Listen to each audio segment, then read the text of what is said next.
amigos y amigas, compañeras y compañeros,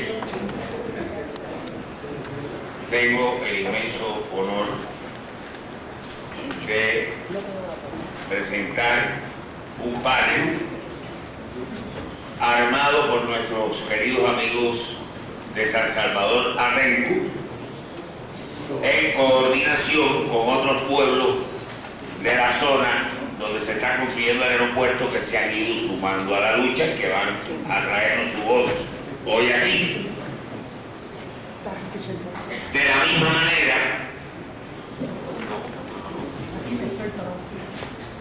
manera, hay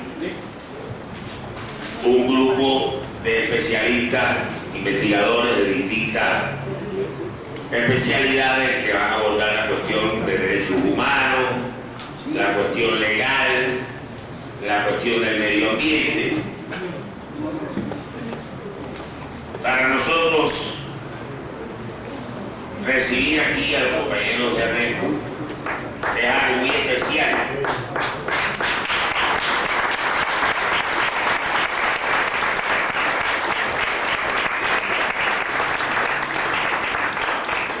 Porque allí en San Salvador Atenco está ubicado uno de los más importantes destacamentos de las luchas revolucionarias y sociales en México, que ha sufrido una terrible represión, no solamente cuando fueron atacados por la policía del Estado de México y la Policía Federal, violadas a sus mujeres, asesinados jóvenes que estaban acompañando la lucha, sino que han sufrido una represión sorda y además, durante todo este tiempo, y además han tenido presos a varios de sus líderes. El otro día decía Paco, nos recordaba Paco, que le pidieron a Ignacio del Valle y lo condenaron a una condena mayor que al Mocha Oreja.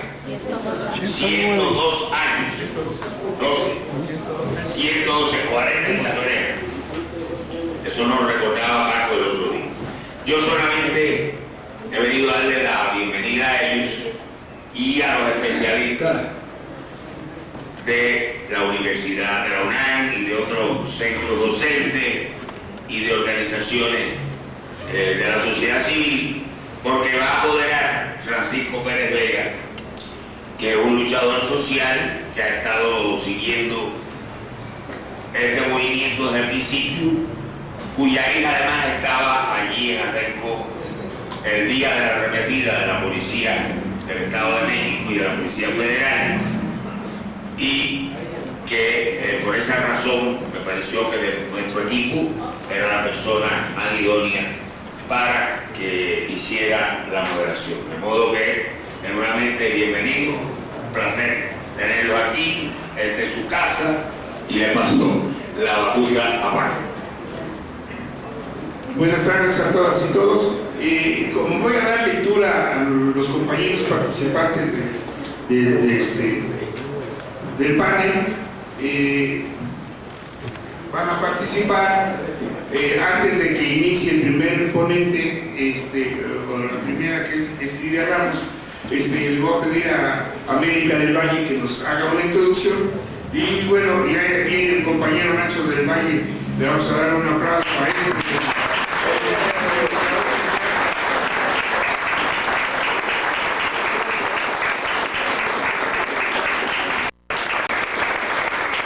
El tema de hoy, un nuevo aeropuerto internacional sobre el ex-lago de Texcoco, para quien hace la introducción la compañera América del Valle.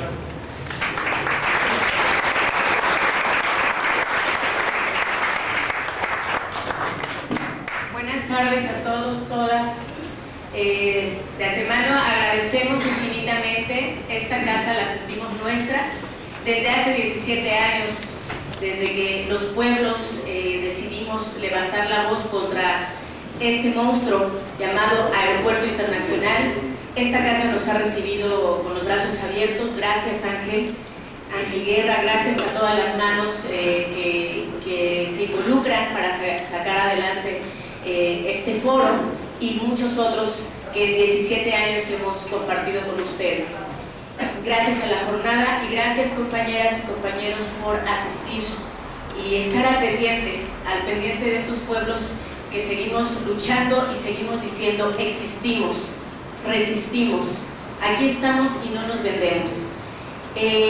Ustedes saben que pues hemos tenido una batalla en nuestro país, bueno, tenemos muchas, pero esta en particular, la del aeropuerto, nos ha llevado a muchos pueblos a tener que levantar la voz para defender la vida misma, porque la tierra y todo lo que hay sobre esta, los cerros, el agua, son parte de nuestra vida, de nuestra historia, incluso de nuestras muertes, de ese ciclo de vida natural que todos tenemos, pero que se ha habido interrumpido y se ha visto agraviado ante la imposición de los gobiernos que están operando finalmente megaproyectos de empresas transnacionales, de intereses superiores incluso al propio Estado mexicano.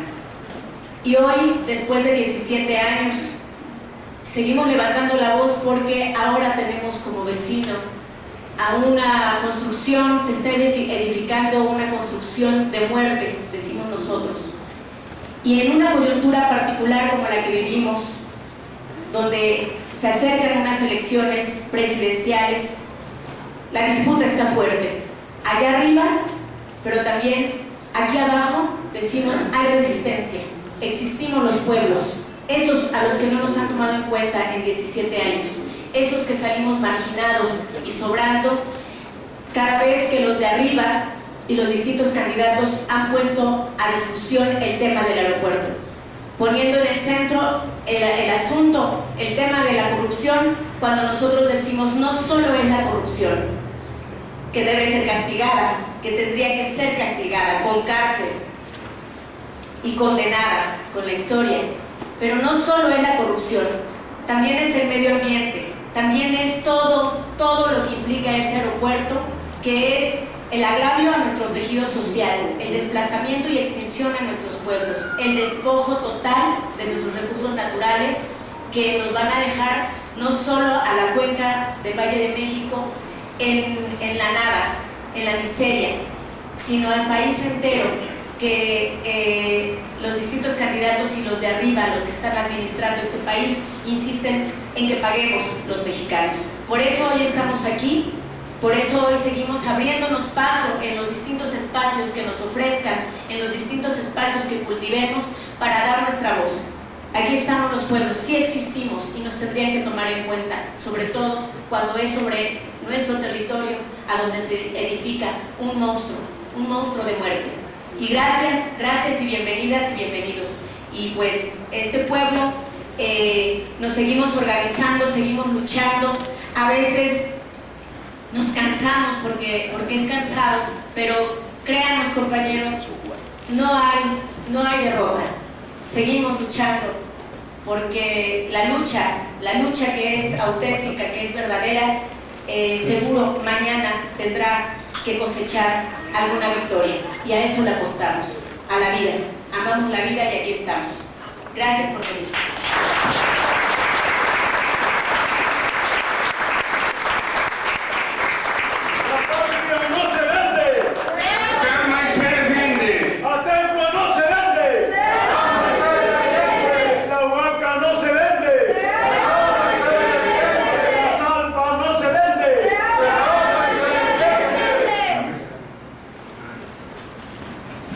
Bueno, antes de darle la palabra a la compañera Lidia Ramos, les queremos compartir que el sábado, el pasado 23 de abril en Reforma, el doctor en hidrología de la UNAM, Gabriel Chávez Aldape, envió una carta a Reforma muy corta y dice lo siguiente: con respecto al nuevo aeropuerto internacional de la Ciudad de México, considero que es una obra espectacular, muy bonita, de lujo, de orgullo, única, que estaría entre las primeras del mundo.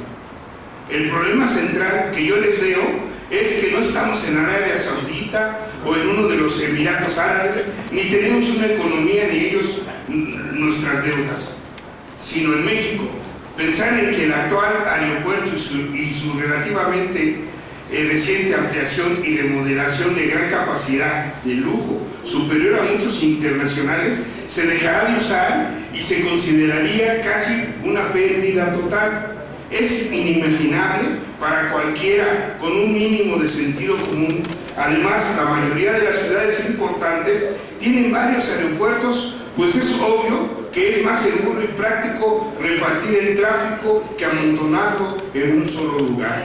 La solución para México es, por ejemplo, ampliar el de Santa Lucía de manera que junto con el actual tenga cuando menos un 10% más de capacidad que el nuevo aeropuerto internacional de la Ciudad de México para callar críticos y manejarlos en forma adecuada, coordinada, para evitar el argumento de los accidentes cuya probabilidad de pérdida humana sería varios miles de veces menor que ir a la central de abastos a tomar un taxi después de las 10 de la noche.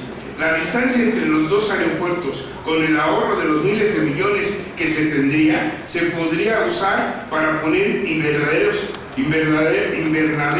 hidropónicos, cultivar peces o simplemente sembrar algo, maíz, para pensar en el problema central de la mayoría de los mexicanos, y no solo en la élite dispendiosa y egoísta. Firma Gabriel Chávez Atape, doctor en hidrología, que conoce perfectamente estas circunstancias. Bueno, le damos la palabra a la compañera Lidia Ramos de Ixtlahuaca. Adelante, compañera.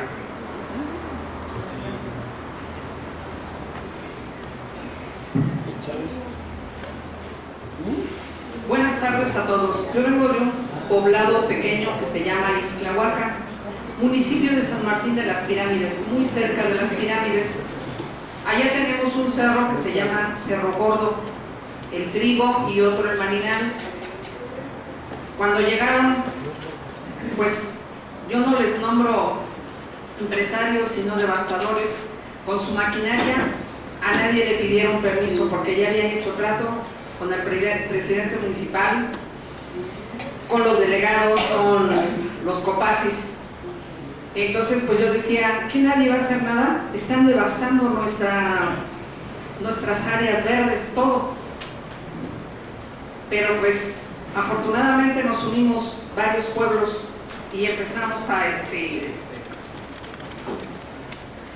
ver que nadie se empezaran a llevar nuestro cerro. Afortunadamente lo pudimos parar, pero sí rompieron nuestros mantos acuíferos. De ese lugar tenemos agua, todos esos pobladores de ahí que son como Santa María, San Sebastián, San Francisco, San Juan, San Martín y muchísimos pueblos más que nos abastecemos de agua. Entonces con esto pues nos quitan nuestro recurso que es nuestro oxígeno y nuestra agua. Hoy en día los recursos naturales que presentan la riqueza de la patria han generado un beneficio para las autoridades locales, municipales, estatales, federales e internacionales, ya que con sus acciones desaparecen ecosistemas y rompen cadenas alimenticias. Por ejemplo, animales comestibles, insectos y así como plantas medicinales de la región que han sido utilizadas para allá todavía tenemos chamanes, entonces para nuestros beneficios. Pero ahorita nos están dejando, ya ahorita llevan yo creo que unos más de 80 cerros devastados. Y yo he preguntado, ¿quién va a hacer algo por este país? México es un país muy grande, muy hermoso, que desde los años 500, desde la conquista, nos lo han saqueado y seguimos ricos. Porque vean, cada presidente se lleva algo. Y digo algo por no decir mucho, pero todos nos han saqueado. Yo ahorita mi preocupación es por la generación. Mi nieta me escribió me dijo, yo quiero participar, y me escribió que les leyera esto. Dice: compañeros, sean todos bienvenidos a este lugar que para mí es muy importante, y quisiera hacerles una serie de preguntas, ya que a mi corta edad, a mí esto es muy, Preocupante, con tristeza veo que los cerros han sido devastados sin importarles el daño que se está haciendo. Ustedes como autoridades y responsables, ¿qué hacen para parar? Porque a ustedes ya vivieron la parte de su vida, pero yo, los de mi generación, ¿qué planeta nos dejan? ¿Qué México nos dejan? Si una niña de 9 años piensa esto, ¿nosotros qué podemos hacer? Yo creo que podemos hacer mucho, porque tenemos que unirnos. Yo les digo, vernos como vecinos, no como enemigos. Hay que vernos como vecinos para trabajar hombro con hombro y poder, como dice aquí la señorita del Valle, enfrentar ese monstruo que nos está acabando, porque nuestro ecosistema se está acabando. Veamos la Ciudad de México, ya no tiene mantos acuíferos y van a acabar con los que vienen para acá, como mi Cerro Gordo, como mi Hermaninal, como todos esas personas que están allá. Uno las va y yo les digo, ¿por qué lo quieren destruir? Porque es mío, yo puedo hacer con ello lo que quiera. Yo les digo que no se puede. Dicen que sí, porque ellos están muy bien plantados con diputados. Uno de ellos se llama Felipe Borja, y así otros que no recuerdo sus nombres. Y yo les digo aquí, como hermanos, como compañeros, como ciudadanos, ¿qué podemos hacer para poder luchar con este monstruo?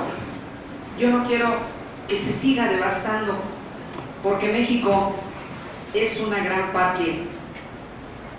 Yo les pregunto aquí, ¿a qué autoridades tenemos que recurrir para que nos hagan caso? Muchas gracias.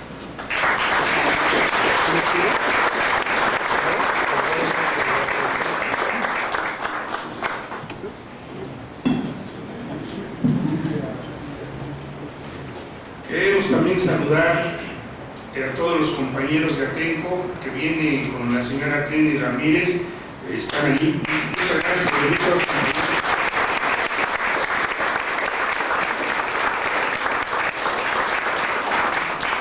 Saludar a la maestra Virginia Martínez, que siempre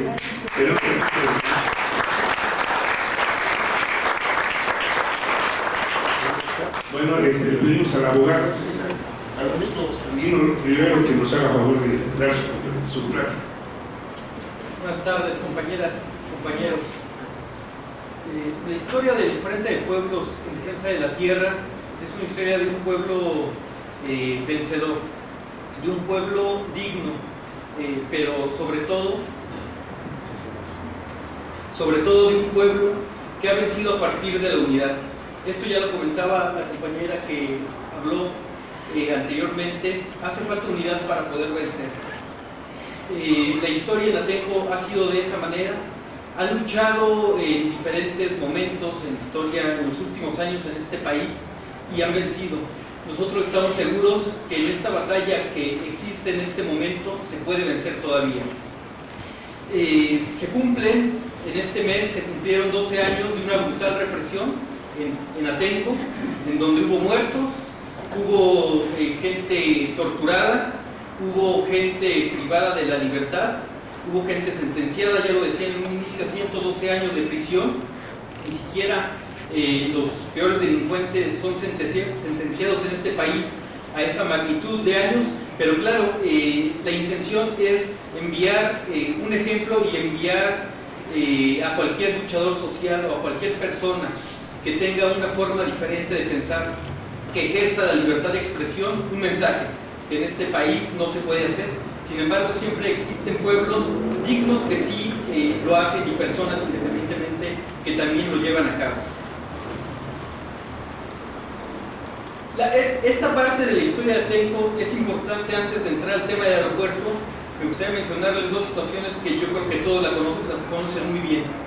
El tema de Atenco tuvo que llegar a la Suprema Corte de Justicia de la Nación en dos ocasiones y por dos vías, por la gravedad, evidentemente, del asunto, y en este momento a la Corte Interamericana de Derechos Humanos en el tema de las mujeres violadas a partir de este acto de represión. En el 2007, la Suprema Corte de Justicia de la Nación dijo que las personas reprimidas en aquel 3 y 4 de mayo del año 2006 les fueron violentadas sus derechos humanos de manera grave. y en el 2010 la Suprema Corte de Justicia dijo que eran inocentes Nacho, Felipe y los compañeros que quedaban en el reclusorio de Molino de las Flores, y por eso quedaron libres. Evidentemente no fue una gracia a la Suprema Corte, esto costó mucho trabajo, movilización, pero también una parte de lucha jurídica. Igual, la lucha del Frente de Pueblos en Defensa de la Tierra ha enseñado que si no se lucha de manera conjunta la parte jurídica y la parte social, creo que no se pueden triunfar. Si las dos vías no van de la mano, es difícil en asuntos de esta naturaleza llegar a un triunfo. En este momento se está dando una lucha legal, pero también una lucha política y social en contra del nuevo aeropuerto internacional de la Ciudad de México. En el año 2015, a principios de ese año, un grupo de integrantes del Frente de Pueblos en Defensa de la Tierra, de diferentes comunidades y de diferentes municipios como Texcoco y como Atenco, presentaron un amparo en contra de la construcción de este nuevo aeropuerto. ¿Qué es lo que alegaron los compañeros? Esencialmente que no se les había consultado la construcción de este aeropuerto, que existían violaciones a sus derechos humanos a la salud, al medio ambiente sano, a la dignidad, a la vida evidentemente, y que por esto este aeropuerto es ilegal, por eso se tiene que echar para atrás este aeropuerto. Actualmente, en este amparo, que es el principal pero no es el único, se está dando la batalla fundamental y es la columna vertebral, jurídicamente hablando, no política ni social, para echar para atrás este nuevo aeropuerto. En un primer momento, la jueza que está conociendo de este amparo, que vale la pena aquí hacer un paréntesis, esta jueza es sobrina del exministro de la Suprema Corte de Justicia de la Nación, Juan Silva Mesa. Este ministro también vale la pena decir que fue uno de los ministros que siempre apoyó el tema de la libertad de los compañeros de Atenco y que fue uno de los que hizo el proyecto de amparo para la libertad de Nacho del Valle. Y también fue de los que se pronunció a favor de las violaciones graves a los derechos humanos cuando el operativo del 3 y 4 de mayo. Sin embargo, lo que también vale la pena decir es que su sobrina, la jueza que está conociendo este asunto, pues trae una estructura y una línea de actuar completamente diferente. ¿Por qué lo decimos? Porque en un primer momento, cuando estaba conociendo de este amparo, está conociendo, mejor dicho, sobreselló el amparo. ¿Qué quiere decir sobreseer? Que dijo, aquí no hay materia para entrar al fondo del asunto y le pongo fin al tema. ¿Por qué? Por dos cuestiones esenciales. Dijo que los compañeros del Frente de Pueblos en Defensa de la Tierra, número uno, no habían acreditado ser originarios de la zona, de San Salvador Atenco ni de Texcoco. Y número dos, que porque no habían acreditado no tenían un interés legítimo para poder acudir al juicio de amparo. Lo que se hizo fue impugnar evidentemente esta decisión y un tribunal colegiado nos da la razón y dice, a ver, se tiene que reponer este procedimiento y tú, jueza, te ordeno tres cosas en concreto. Primero, mediante un peritaje en antropología, tienes que determinar si los compañeros del Frente de Pueblos en Defensa de la Tierra es una comunidad equiparable a los pueblos indígenas. ¿Por qué? Porque en la medida en que se determine esta situación, es procedente el derecho a ser consultados. Este tema de comunidades equiparables a pueblos indígenas es un tema, compañeros y compañeras, que es una conquista a partir de la lucha que se da por los pueblos indígenas y que en el 2001, con todo el levantamiento zapatista, pero también con otras comunidades indígenas, es reformado el artículo 2 constitucional y se prevé todos los derechos de autodeterminación de pueblos indígenas y autogobierno, pero también al final se prevé que las comunidades que sean equiparables a pueblos indígenas tienen los mismos derechos que las comunidades indígenas. Entonces, este concepto nunca ha sido desarrollado en el país por parte de ningún tribunal. ¿Esto para qué nos da la pauta? Para que a partir de esta cuestión, de este concepto, el asunto por sí solo, digamos por la pura naturaleza jurídica, podría llegar de nueva cuenta a la Suprema Corte de Justicia de la Nación. ¿Por qué? Porque daría la pauta para que la Suprema Corte pueda desarrollar qué es una comunidad equiparable, en qué caso es una comunidad equiparable, le puede ejercer los derechos como una comunidad indígena, cómo se determina cuando es una comunidad equiparable. Entonces, estos elementos pueden ser desarrollados a partir de este asunto de Atenco, a partir de este amparo. Número dos, ¿qué otra cosa ordena el tribunal colegiado a la jueza novena de distrito? Que también, después de que se haga el peritaje en antropología, se lleve a cabo un peritaje en materia de topografía, para determinar si los compañeros efectivamente son gente, vecinos de la zona. Estamos en este momento en el desarrollo de estos peritajes y como último peritaje también el Tribunal Colegiado ordenó que se lleve a cabo un peritaje en materia de medio ambiente. En esto los compañeros Jesús Flores y Fernando Córdoba nos van a apoyar, que son los compañeros que ahorita van a tomar la palabra, para determinar mediante un peritaje en materia de medio ambiente cuáles son los derechos humanos que se afectarían con la construcción de este nuevo aeropuerto. Concluyendo con toda esta situación, ¿qué es lo que va a tener que hacer la jueza que está conociendo el amparo? Pues determinar si efectivamente es legal la construcción de este aeropuerto. Nosotros consideramos que los elementos están dados para que diga que no es legal y por lo tanto que diga que se tiene que cancelar. Esa sería la naturaleza, no hay de otra, o sea, no hay vuelta.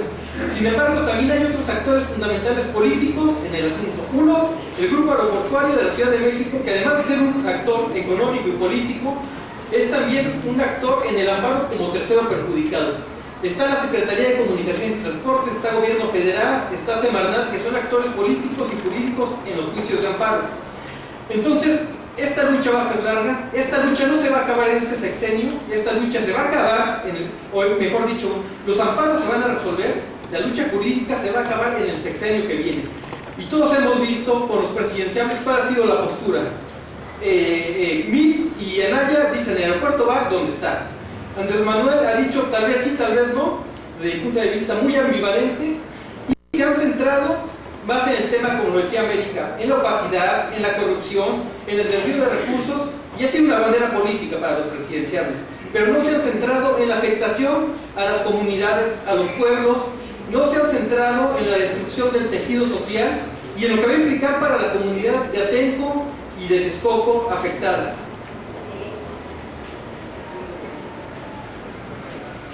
Les decía en un principio que no solamente el amparo contra la construcción es el único, si bien es la columna vertebral, hay otros juicios de amparo en donde también se han impugnado cuestiones aledañas a la construcción de una obra de esta naturaleza. Evidentemente no podemos pensar que uno de los proyectos económicos más grandes en el país de infraestructura, como si fuera una burbuja y solamente se centrara y no pasara nada alrededor.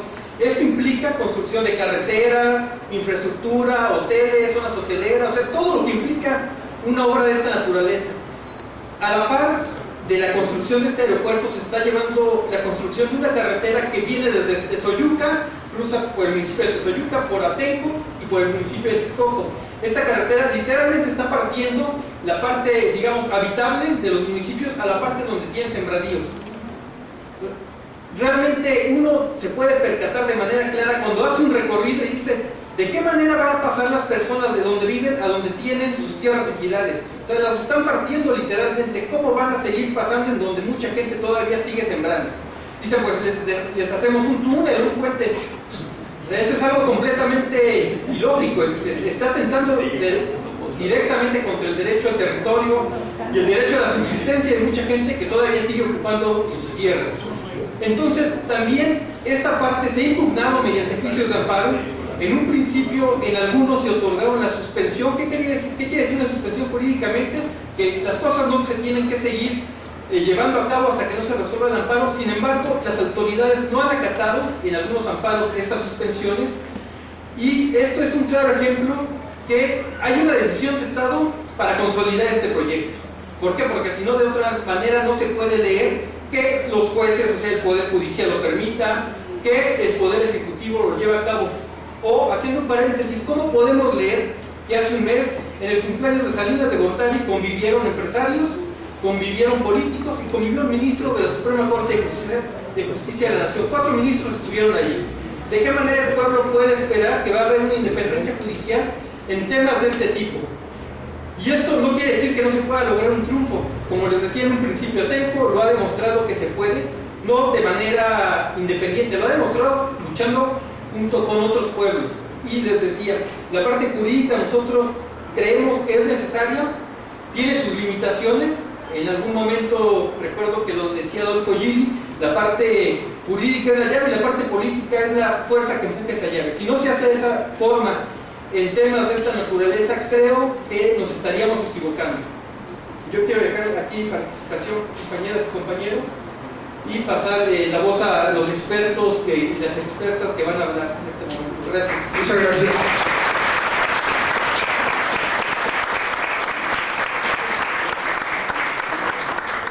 Muchas gracias al abogado Sandino Rivero y nos da gusto presentar, porque se habla de sensibilidad, al ingeniero Javier Jiménez Espriu, que si la fórmula de Andrés Manuel gana, él se dice que va a ser secretario de Comunicaciones y Transportes. Y entonces qué bueno que está aquí para escuchar al pueblo de Atenco, a los compañeros de Atenco, a los luchadores de Atenco, para que de alguna manera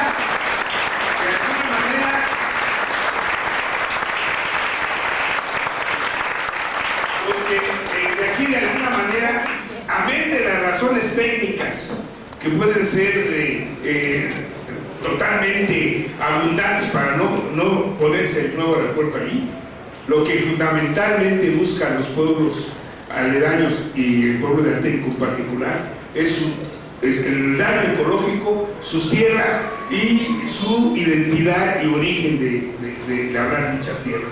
Entonces, qué bueno que está ahí. ¿Por qué? Porque de alguna manera hay que aprovechar y bueno, entonces le damos la palabra al compañero Fernando Córdoba. Adelante. Hola, ¿qué tal?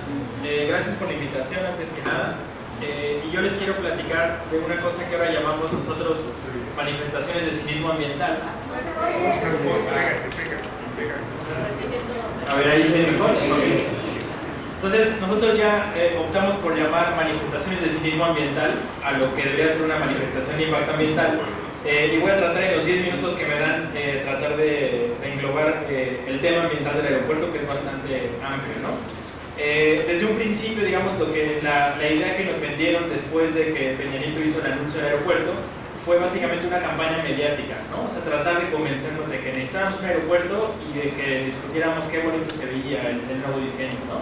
Dejando de lado de la discusión el fondo del asunto, ¿no? Que es básicamente el terreno donde se va a poner ese aeropuerto, ¿no? Y eso es lo que, digamos, nunca se quiso discutir como se debió haber discutido en la profundidad en la que debió haber sido, y más bien fue una gran campaña mediática de publicidad, ¿no?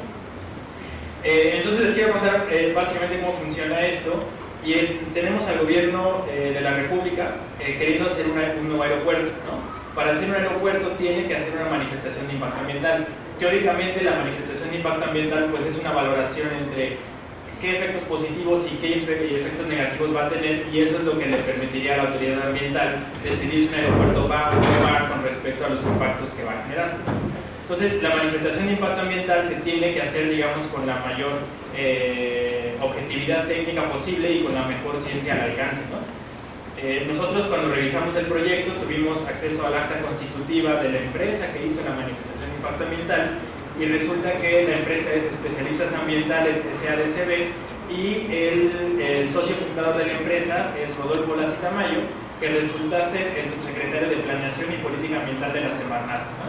Es decir, entonces el gobierno federal está contratando a la empresa del mismo gobierno federal para que el gobierno federal a través de la Semarnat autorice el proyecto, ¿no?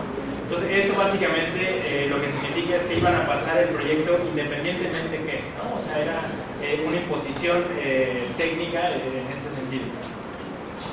Entonces era evidente que, bueno, se acompañaron de una cosa que es igual de peligrosa, que es el Colegio de Biólogos de México, que últimamente ha estado, digamos, avalando muchos de los proyectos del gobierno federal. Y esa manifestación de impacto ambiental se le entrega a la Semarnat. Entonces para nosotros era muy obvio que la Semarnat lo iba a autorizar sí o sí, pues, o sea, no había un momento de discusión ni de evaluación, y eso llevaba al resolutivo. Y lo que nosotros nos hemos dedicado en muchos proyectos de infraestructura básicamente es hacer, a través de la unión de científicos comprometidos con la sociedad, unos dictámenes independientes sin ningún conflicto de interés, ¿no? Es decir, a ver, esta es la manifestación de impacto ambiental que presenta el aeropuerto, yo la quiero leer, la queremos revisar nosotros y vamos a hacer una contra revisión a lo que lo haría la Semarnat, ¿no? Y ese análisis lo hacemos público y lo pueden tener acceso a él. Y básicamente ahí es en donde uno encuentra todos los impactos que realmente no están queriendo básicamente declarar, ¿no? Y justo les quiero platicar de un par de ellos que resultan muy importantes y que la Semarnat pues resulta que no vio, ¿no?, en su revisión. La primera cosa es que si ustedes ven las fotografías del nuevo aeropuerto, siempre vemos la fotografía, digamos, de allá para acá, y nunca la vemos como en esta perspectiva. Cuando uno ve una imagen de esta perspectiva se da cuenta de que esto que es la terminal aérea viene acompañado de esto, que es una pequeña ciudad, ¿no?, que nosotros consideramos una nueva Santa Fe en Texcoco. Esta nueva Santa Fe no sabemos nada de ella, solo sabemos que se llama Aerotrópolis y que son 3.7 millones de metros cuadrados urbanizables, ¿no? Entonces imagínense, son 750 campos de fútbol de una nueva ciudad asentada pegadito al aeropuerto, ¿no? Lo que ellos dicen es que esta Aerotrópolis da oportunidades de desarrollo para bienes raíces comerciales de clase mundial para atender a los viajeros, ¿no? Es lo único que sabemos y es básicamente una construcción de lujo asociada al aeropuerto, que obviamente nunca se ha dicho abiertamente qué va a ser, está sobre terrenos supuestamente federales, ¿no? Entonces, ahí les encargo un poco que, vamos a ver el desarrollo de esta situación de la Aerotrópolis. Lo que sí sabemos es que la Aerotrópolis va a estar conectada a la red municipal de agua potable, ¿no? Entonces imagínense una vez que este aeropuerto esté echado a andar, sobre quién va a ir el uso, la prioridad sobre el uso de agua potable, ¿no? Claramente esa agua va a ir sobre esta construcción, dejando en riesgo de desabasto a las comunidades aledañas, que de por sí tienen problema de abasto de agua potable. Otro problema que ellos minimizaron drásticamente es una cosa que se conoce como el riesgo aviar, ¿no? Y es básicamente el riesgo que existe de que una ave entre en la turbina de un avión, y básicamente a nivel internacional esto es una cosa muy seria, porque efectivamente se caen los aviones por una ave dentro de... vean esa imagen, por ejemplo, es impresionante, ¿no? Entonces el estándar internacional dice que no puedes tener un aeropuerto a menos de 7.5 kilómetros de una zona que atraiga aves, ¿no?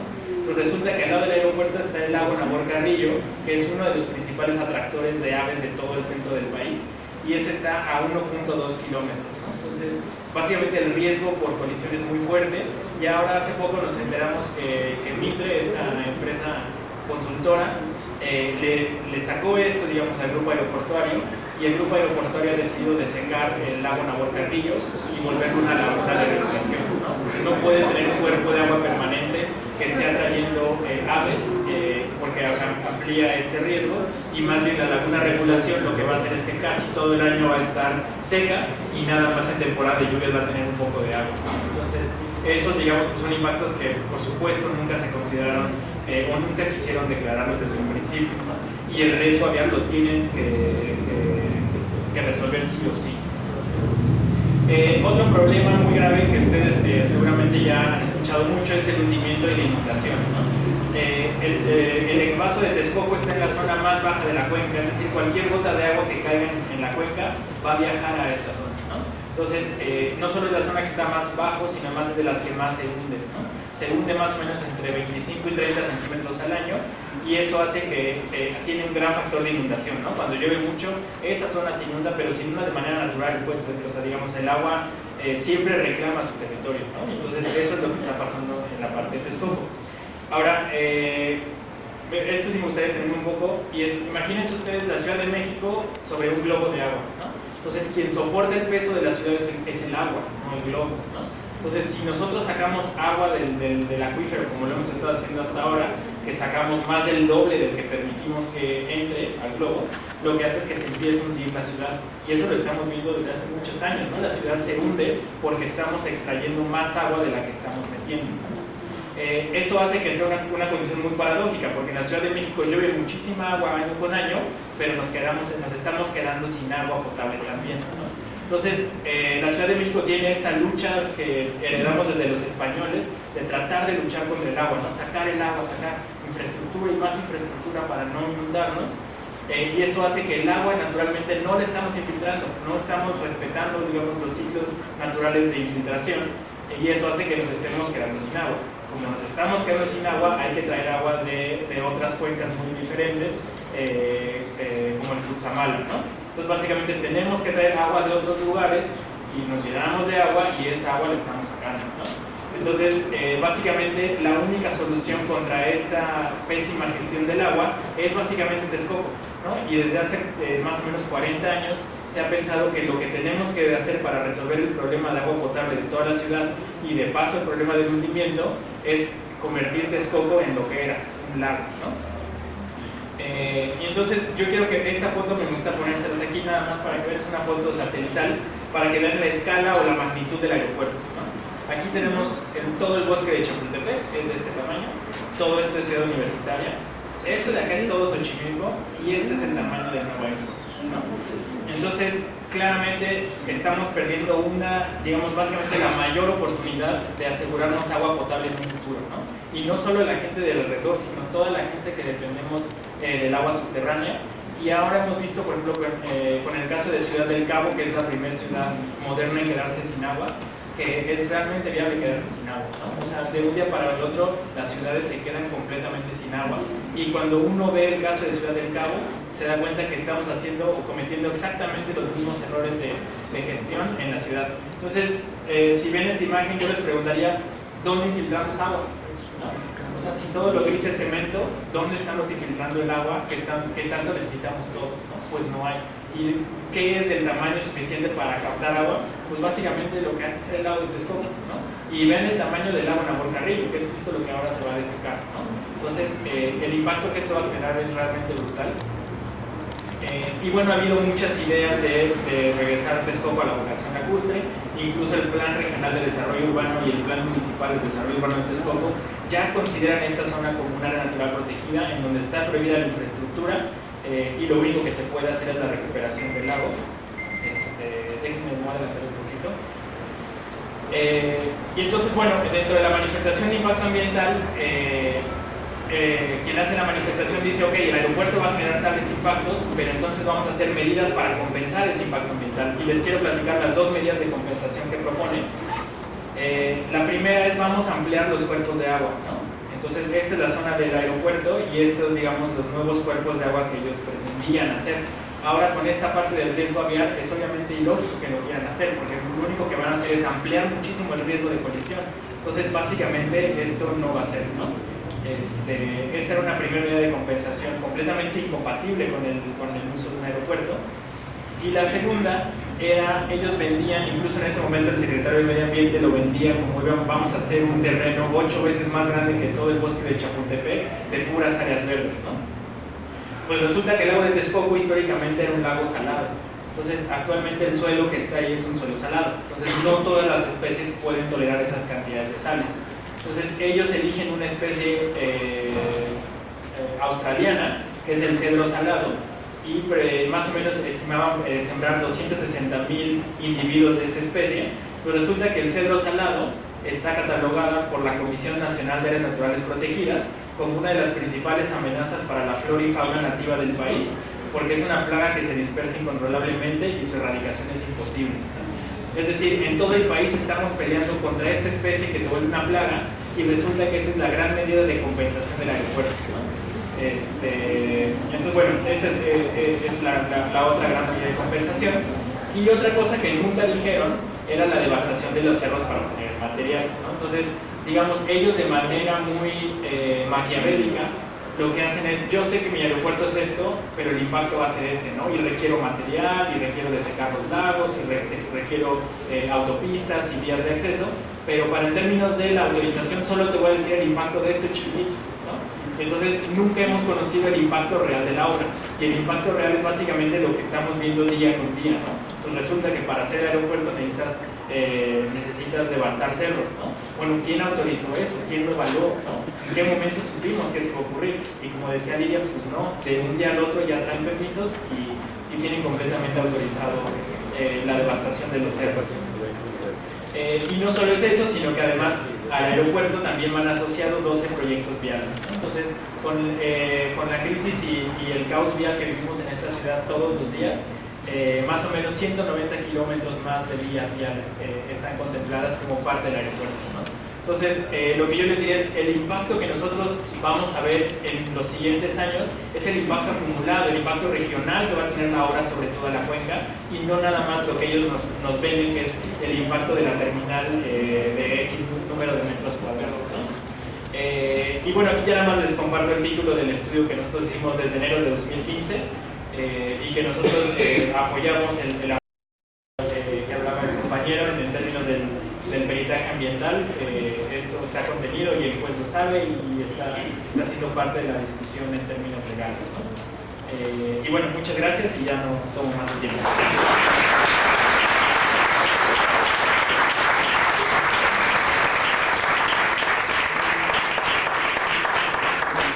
Sin más, le damos de inmediato la palabra al compañero de la comunidad de San Pablo Atlaxalpan, Chalco, Vicente García.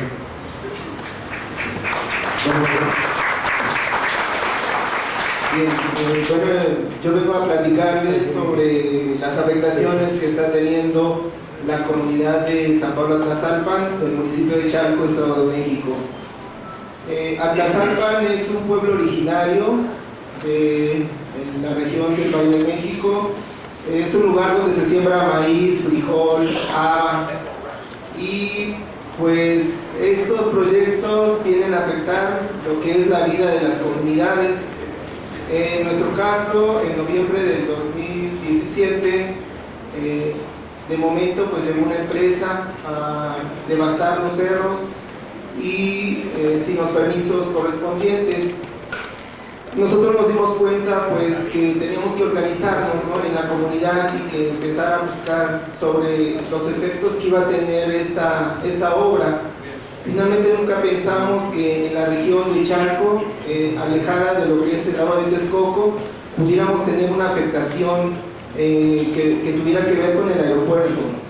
Y bueno, desafortunadamente pues está esa afectación.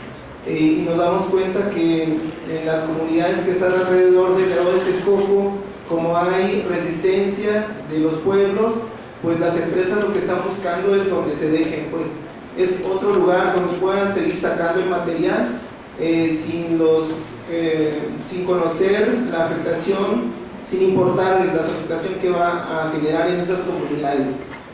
Y bueno, nosotros consideramos que los derechos humanos que fueron violados por la mina de la empresa Sixa, es una empresa que se presume es una empresa fantasma porque no tiene 4 direcciones fiscales, y bueno, pues no se puede localizar físicamente dónde se encuentran sus oficinas de esa empresa. El derecho a la consulta es uno de los que consideramos que fue violado. No nos consultaron como comunidades si queríamos ese tipo de proyectos. Es un derecho fundamental. Antes de que entrara, pues nos debieron haber consultado, ¿no?, si queríamos el proyecto, si estábamos de acuerdo, y pues nunca nos fue consultado. El otro es el derecho humano a un ambiente sano, porque las empresas trabajan las 24 horas del día y están en medio de la población, están en medio de una zona urbana. Al lado de la zona donde está la mina está una escuela primaria estatal que tiene 800 niños aproximadamente en sus 2 turnos. Entonces esto no les interesa, ¿sí? Solo los divide una barda de lo que es la empresa donde están extrayendo el material y la barda de la escuela primaria estatal. Se encuentra, repito, aledaña a muchas colonias, es una zona urbana, está en medio de una zona urbana, y bueno, pues los vecinos y toda la población escucha el ruido del martillo y de la que muele la moledora de piedra las 24 horas del día, y eso no les interesa a ellos. El derecho al patrimonio histórico y cultural, porque en el lugar donde se encuentra la mina se encuentra una ex hacienda que es parte de la identidad cultural de la comunidad, y la empresa sin el menor cuidado pues ha dañado la infraestructura de esa ex hacienda. No le interesa, pasan sus camiones a un lado de la hacienda, una hacienda que está construida más o menos en el periodo virreinal y de 1800 y tantos por ahí. La ex hacienda está construida con material de adobe, con piedra, entonces el paso de los camiones va a afectar a esa ex hacienda, el casco de la ex hacienda de Axalco se llama, y de hecho las máquinas incluso dañaron las propias paredes de la propia hacienda y eso no les interesa, es más, se llevaron la piedra para molerla, ¿no? Entonces son cuestiones así tan graves, de ese tipo de empresas que no tienen el menor cuidado ni el menor interés por el cuidado del patrimonio cultural histórico. También el derecho humano al agua está siendo afectado porque en el predio donde se encuentra la mina, se encuentra al interior el depósito de agua potable que surte a nuestra comunidad, una comunidad que tiene más de 15,000 habitantes y que depende del suministro de un sistema de agua potable que se está viendo afectado por estas empresas, no les interesa. De hecho, lo que ellos piden es derrumbar ese depósito de agua porque quieren utilizar el material o quieren utilizar el basalto, que ellos le llaman, la piedra, para molerla, y nuestro depósito de agua está encima de un cerro y pues ese depósito pues nos sirve a la comunidad y es muy importante. Y pues bueno, la clausura se logró apenas el jueves 3 de mayo, se logró una clausura por parte de la Procuraduría de Protección al Ambiente, la PROFAEM, pero pues no sabemos si realmente la clausura es definitiva. Lo que nosotros queremos es que la clausura sea definitiva y no de forma parcial, porque sí afecta a la comunidad. Además, las autoridades municipales, en este caso de Chalco, pues siempre se han coludido con este tipo de empresas y considero que en muchos casos están en el mismo tenor las empresas con las autoridades municipales y estatales. Y las empresas llegan a las comunidades y dividen las comunidades porque ofrecen recursos, ofrecen dinero para la fiesta del pueblo o el dinero para que pinten las iglesias, y bueno, empiezan con esa división para que se les permita entrar a trabajar, y entonces entran dividiendo a las comunidades. Y pues bueno, esto mismo está pasando no solo en el municipio de Chalco, sino también en municipios aledaños ya de forma muy sentida. Está siendo afectado el municipio de Temamatla, el municipio de Tenango del Aire, el municipio de Tlalmanalco, Ixtapaluca, Amecameca y Los Reyes La Paz. O sea, son municipios que somos cercanos y que también estamos siendo afectados por estas obras sin la menor consulta a las comunidades. Y yo reitero lo que se ha mencionado en este momento, que pues las comunidades debimos haber sido consultadas, y este megaproyecto no solamente está afectando a lo que comentaban ahorita, no solamente el espacio del lago de Texcoco donde se va a construir, sino hay una afectación mucho mayor alrededor de lo que es el lago de Texcoco, porque estamos las diferentes comunidades que no están siendo cuantificadas las afectaciones a nuestros diferentes pueblos. Sería todo, muchas gracias.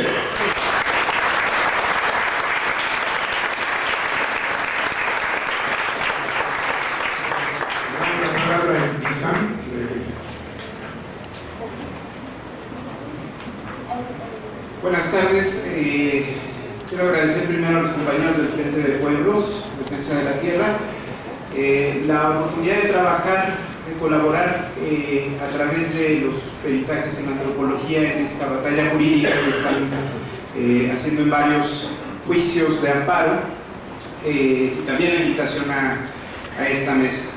Quisiera empezar haciendo un pequeño apunte a una cuestión que ha estado presente a lo largo de toda la mesa y que no tiene nada que ver con la discusión que se da arriba.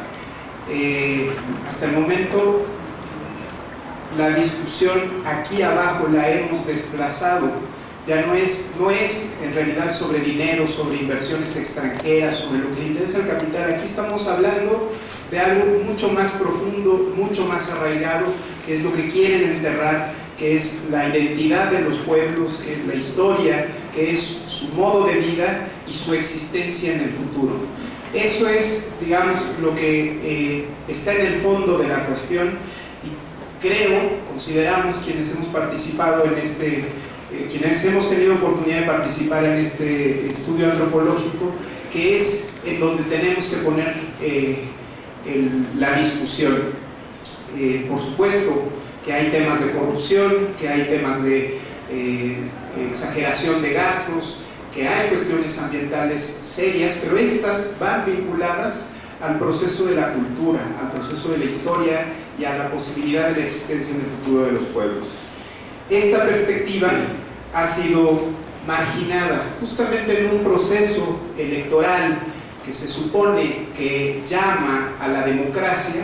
Los habitantes de los pueblos están siempre condenados al segundo plano, a ser enterrados bajo toneladas de pezón, de que es con lo que están rellenando el lago con material de los cerros. Desde nuestro punto de vista, este megaproyecto, esta intención de desecar el lago, de imponer un proyecto de muerte, es una etapa más de un proceso de colonización antiguo que tiene 5 siglos. Me difiero un poco, no son los 17 años, sino son 5 siglos de borrar a través de un modelo civilizatorio destructor de la vida, que lucha contra el agua y que nunca ha sabido convivir con ella, como nos cuentan los compañeros, y que necesitaríamos poner atención en lo que nos pueden enseñar los pueblos, en lo que ha sido la historia. Voy a tratar de ser lo más breve posible, que tienen los pueblos en esta región. Más o menos se tiene calculado que hace 27.000 años pasaron por estas regiones algunos pobladores nómadas. Los primeros intentos de asentamiento en la región tienen 11.000 años y los primeros procesos exitosos de sedentarización tienen poco más de 800 años, son por ahí del siglo XI.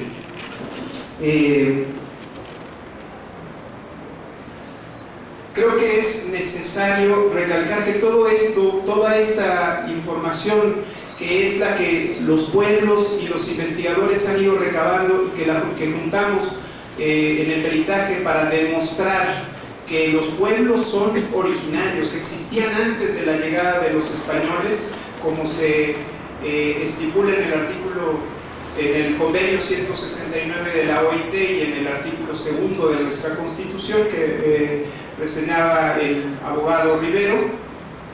Estos pueblos, está demostrado, y tuvimos que recabar las evidencias arqueológicas, etnohistóricas y antropológicas para demostrar que estos pueblos existían antes de la llegada de los conquistadores, que fueron los que iniciaron este proceso de destrucción a través de la desecación del lago. En esta región a donde llegaron después de la caída de Teotihuacán y mucho después de la caída de Tula, llegaron los pueblos del noroeste de lo que hoy es México a intentar establecer una cultura que primero fue lacustre. Eso es bien interesante porque es digamos el origen de nuestra civilización. Es lacustre más que agrícola. Primero, antes que agrícola, fuimos una civilización lacustre, una civilización que aprendió a convivir con el agua, que aprendió a vivir con los lagos y que los necesitaba para su existencia. En esta región se produjo uno de los centros civilizatorios más importantes del planeta. Arqueólogos como Jeffrey Parsons, antropólogos como Eric Wolf, como Ángel Palermo o como Hicks, han señalado que esta zona, que es la última, que por el mapa que nos enseñaba Fernando, es la última en donde se pueden hacer exploraciones arqueológicas en el lecho del lago. Es una de las zonas que más nos permitirían aprender cómo es que nuestros antepasados, acolhuas, texcocanos, mexicas, lograron establecer una civilización lacustre a través de 300 años de establecimiento, de intentos de población, de consolidación y de sedentarización. Estas imágenes que ven ustedes son parte del códice Tlotzi, que reseña la llegada de estos grupos nómadas conocidos comúnmente como chichimecas, que venían de distintas partes del noroeste del territorio que hoy es México y que fueron poblando la tercera línea del clan de esta pareja que está viviendo en una cueva al principio, que todavía vive cazando, que se viste con pieles de animales, que no sabe cocer la carne y que tampoco sabe cultivar. Digamos, la tercera línea está representada en Nezahualcóyotl. Nezahualcóyotl y su hijo Nezahualpili fueron los primeros que empezaron digamos, un proceso de toltequización, que fue una mezcla de culturas que venían de todo el territorio nacional, desde Oaxaca, desde lo que ahora es Michoacán, desde la zona más al norte del centro del país, y que empezaron a establecer una combinación de diversidad cultural para aprender a construir sociedad y cultura con el agua. A la llegada de... estas son unas imágenes un poco al margen, pero que yo creo que a los compañeros del frente les van a interesar. Logramos encontrar en uno de los códices, en el códice Xolotl, el verdadero topónimo de Atenco. Comúnmente, incluso el municipio oficial utiliza el que ven ustedes allá arriba, que tiene una especie de labio en la orilla del agua, pero ese es Chalcoatenco. Digamos que le podría servir más a los compañeros de la región de Chalco.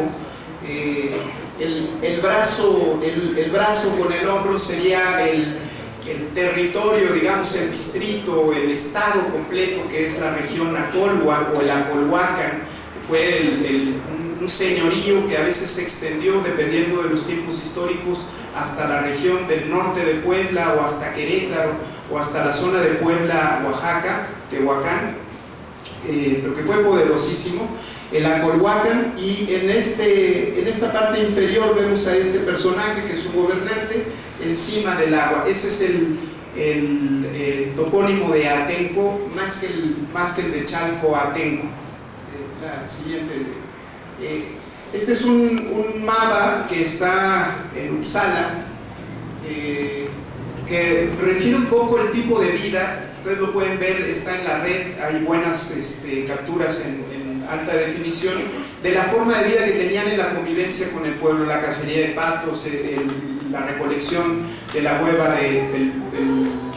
del mosquito, el aguaple. Todas esas actividades productivas, más la parte agrícola en la orilla, los caminos, los pueblos, dan una idea del tipo de civilización que se generó en ese momento. Para el momento de la conquista, cuando llega Hernán Cortés, los cálculos que hacen los conquistadores y los cronistas después, como Alba Istrizóchitl, son de que había en la región, nada más en las 4 ciudades principales, cerca de 200,000 personas habitando. Y no estaban solas, sino que pertenecían a este gran sistema cultural alrededor del lago, de un montón de culturas, no eran una sola, sino un montón de culturas que lograron convivir y construir civilización con el agua. Lo que sucedió después es este proceso que nosotros denominamos guerra de exterminio o proceso de colonización, que va a lo largo de estos 5 siglos, y que podemos ver en diferentes etapas. En un primer momento, la encomienda y la promesa de la salvación de las almas. En un segundo momento histórico, después del proceso de independencia, cuando se impuso el régimen de la hacienda y la promesa era el progreso. Y este tercer momento, que es el de la economía capitalista transnacional, que ya no promete nada, ya no promete ni la salvación de las almas ni el progreso, sino lo que promete son sueldos de hambre y destrucción. Las promesas se terminaron. Y ese es el culmen de este proceso de colonización y de exterminio que quieren imponer a través de este tipo de megaproyectos. Bueno, termino. La Aerotrópolis, de la que nos comentaba Fernando, va a destruir la cultura de los herederos de estos pueblos, que son los últimos en la cuenca, que están protegiendo algunas de las especies más importantes para la sobrevivencia humana. entre ellas el maíz, por supuesto. Las cuestiones que tienen que ver con la medicina que nos platicaba Lidia, la alimentación, el cuidado del entorno por centenares de años, que es una sabiduría de los pueblos a la cual hay que atender y que es el legado cultural centenario que tenemos que cuidar los mexicanos. Este proyecto además está en el centro, digamos, en el nido de nuestra cultura. No podemos permitir que desequen el lago de Texcoco en el sentido simbólico, civilizatorio que tiene esta región y este territorio. Nosotros comenzamos a hacer un diagnóstico cultural y en el proceso, con los compañeros del Frente de Pueblos, nos dimos cuenta lo pequeño que era lo pequeño y limitado que es el ámbito jurídico dentro de los juicios. Un compañero nos lo resumió en una idea, en una noción maravillosa, que es, me di cuenta, nos decía en una asamblea cuando entregamos el peritaje, que este documento que mañana se entrega en el juzgado, ahí muere, pero que lo que tenemos que hacer nosotros es recuperarlo y empezarlo a trabajar con las nuevas generaciones. De ahí nosotros decimos, lo que tenemos que hacer es recuperar los mecanismos de sabiduría, de organización de los pueblos, para establecer las formas de hacer un diagnóstico cultural propio. No va a ser el especialista, el antropólogo, el historiador el que recupere la historia de los pueblos, porque eso va a terminar en un libro, en una publicación. Van a tener que ser las generaciones de los abuelos, de los padres y de los jóvenes que hoy están comenzando a interesarse en la cultura y en la historia de sus pueblos, los que recuperen y diagnostiquen qué es lo que está en juego aquí, cuál es el asunto principal que hay que rescatar, más allá de las discusiones sobre los dineros. ¿Qué es lo que estamos a punto de perder si este proyecto se consigue? Y nosotros pensamos que en ese trabajo, en esa labor colectiva, comunitaria, está la posibilidad de vencer. Muchas gracias.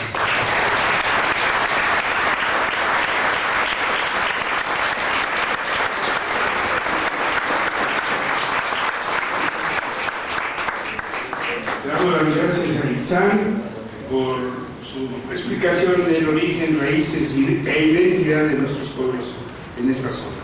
Le damos la palabra a Jesús Flores. Adelante. Muchas gracias por la invitación. La verdad es que en pocas ocasiones tengo la oportunidad de agradecer al frente. Es una responsabilidad, más que otra cosa para los que nos dedicamos a la academia, estar con los pueblos, no con los empresarios. Entonces, esa es la primera instancia por la que quiero empezar. Es una responsabilidad y yo les voy a hablar brevemente del origen del aeropuerto. Quiero quedar claro que dónde nos movemos, en qué parte se está moviendo el aeropuerto. Me voy a enfocar en la parte financiera. Es muy obvio, ahora veo que hay representantes del Estado, que bueno, o que del futuro Estado. Las plutocracias se han tragado a los Estados, no existen, o las han disminuido. Esto, los mismos bancos lo dicen, es la gráfica de Credit Suisse. Menos del 1% controla toda la riqueza, o más de la riqueza, más del 50% de la riqueza mundial. Y en nuestro país no varía mucho, hay 4 personas: Germán Larrea, Valleres, Salinas Pliego, que controlan alrededor del 10% del Producto Interno Bruto. En esa dinámica nos estamos moviendo en este sentido del aeropuerto. ¿Cuál es el origen en este sentido? Vean, cuando hablamos de una decantación financiera, no solo es el costo del aeropuerto, que son alrededor de los 9.000 millones de dólares. Fíjense, los que nos dedicamos a la construcción lo cotizamos en dólares, no en pesos. Entonces, la moneda de cambio también va variando. Vean esta imagen, lo que yo quiero enseñarles es que nada más en el sector turismo, en el sector estratégico o geoestratégico, que son los combustibles fósiles, el duopolio, no hay más empresas más que el duopolio Airbus y Boeing que fabrican aviones, y las 2 empresas más importantes a nivel nacional se dedican a hacer vuelos, que es Interjet y Volaris, tienen tasas anuales. Interjet crece alrededor del 16% al año, Volaris alrededor del 10%. El turismo de igual manera, 5 o 10%. ¿A qué me refiero? Este cálculo que ustedes ven aquí, sumando todas las ganancias en el periodo de vida del aeropuerto, porque tiene un periodo de vida. Los que nos dedicamos a construir le damos un periodo de vida, ¿cuánto? 80 años, 90, más o menos. En ese periodo de vida, nada más en estos sectores que ustedes ven aquí se suman 9 billones de dólares. 9 billones de dólares son casi 9 veces el Producto Interno Bruto. O sea, es mucho dinero lo que está en juego. ¿Por qué aprueban todo el día Fast Track? ¿Por qué están acabando con poblaciones? ¿Por qué? Bueno, aquí lo tienen. Es esa cantidad de recursos, lo quieren para ellos, en ingresos. Van a decir que va a ser para la economía del país. Mentira. Primera falacia, eso es mentira. El sistema de acumulación, como ya lo dije, es de las plutocracias. Ellos no van a permitir ninguna, que esa cantidad de dinero se vaya a la población, menos al Estado. Ahora con Pemex, vean esta parte de aquí, esa cantidad de 11.500 millones de dólares al año, ¿para quién sabe ahora con la reforma energética? Pregunto yo. La gasolina, el queroseno, que es el combustible de los aviones, ronda de un barril de petróleo, se va entre el 12 y el 15, en algunos casos hasta el 20% de ese barril de petróleo para el queroseno. O sea, queda en tercer lugar. Primero está la gasolina, el diésel y después el queroseno. Ahí está el negocio, ya ni siquiera para Pemex. En fin, quiero que quede clara esa parte. Esta gráfica es solo del monto de construcción, que ya son para empresas que tienen gran cantidad o gran capacidad de dinero para financiar. Las licitaciones sí son, para poder tener una licitación hay que ser millonario. Entonces lo dejo en este sentido, son 169.000 millones de pesos, pero sabemos que en dólares son 9.500 millones de dólares. Ahora bien, los peligros, las repercusiones, o sea, ellos quieren esos ingresos. ¿Cuáles son las repercusiones sociales? Las ganancias se privatizan y las repercusiones se socializan. Nosotros, cada uno de nosotros va a tener impactos por las construcciones del nuevo aeropuerto. Esta gráfica que ven ustedes aquí es la cantidad de CO2, de dióxido de carbono que va a producir el funcionamiento del nuevo aeropuerto. ¿Cuánto? 1 millón de vuelos al año van a producir, y este es un promedio, entre el 7, un aumento entre el 7%, el 8%, el 17% y un promedio de 5.2% más de lo que estamos produciendo en contaminantes en la Ciudad de México. O sea, en la Ciudad de México producimos alrededor de 50 millones de toneladas de CO2. Yo pregunto ese porcentaje que va a aumentar, ¿quién se lo va a inhalar? ¿Quién se va a meter toda esa porquería? ¿Carlos Slim? Eso ese es el punto central en las repercusiones. No es una cosa banal. Esas repercusiones van a impactar en nosotros mismos. ¿Y cómo? Esas repercusiones en la salud, asma, enfermedades cardiovasculares, cáncer, va directamente a la laringe, a la tráquea a los pulmones y los pulmones a la sangre. Es algo muy sencillo, ¿no? Pero nadie lo está, en instancias federales, ni siquiera les pasa por la cabeza y no lo van a decir. Esta otra gráfica ya es en el periodo de vida de los 80 años, estoy calculando 80 años. Vean, esta es la cantidad, nada más del aeropuerto, 425 millones de toneladas de CO2. Aquí lo tienen. Esta ya es una gráfica sumando las emisiones de la zona metropolitana con las del nuevo aeropuerto, que ahí ya hablamos ya no de toneladas, sino de gigatoneladas de CO2. ¿A qué me refiero con eso? Una gigatonelada equivale a 1.000 millones de toneladas de CO2. Y a su vez, una gigatonelada de carbono, que no es lo mismo a las de CO2, equivale a 3.67 gigatoneladas de CO2. Entonces, de ese tamaño es el impacto, al menos en la atmósfera y el medio ambiente, que se va a quedar en nuestra zona metropolitana. Son algunos de los gases de efecto invernadero, no les quiero parar con esto. Los últimos tres que ustedes ven aquí: ozono, partículas PM 0.1, PM 2.5 y PM 10, son las que no cumplimos en esta ciudad, no cumplimos en ningún día del año, ni en la Organización Mundial de la Salud, ni en las normas mexicanas, ni en la Agencia de Protección Ambiental, que es una comparable de Estados Unidos, EPA. Entonces, no cumplimos. Entonces, agréguenle un 10% más, ahí están los resultados. Estas son algunas de las repercusiones que les decía: asma, cáncer, incluso llega afectaciones al ADN, etc. Otra repercusión que no se ha dicho, y es lo que se refiere al cambio climático. Sabemos que los gases de efecto invernadero están provocando un calentamiento global en el planeta. Ya hay estudios, los colegas del IPCC, del Panel Intergubernamental de Expertos sobre el Cambio Climático, han hablado mucho de esto.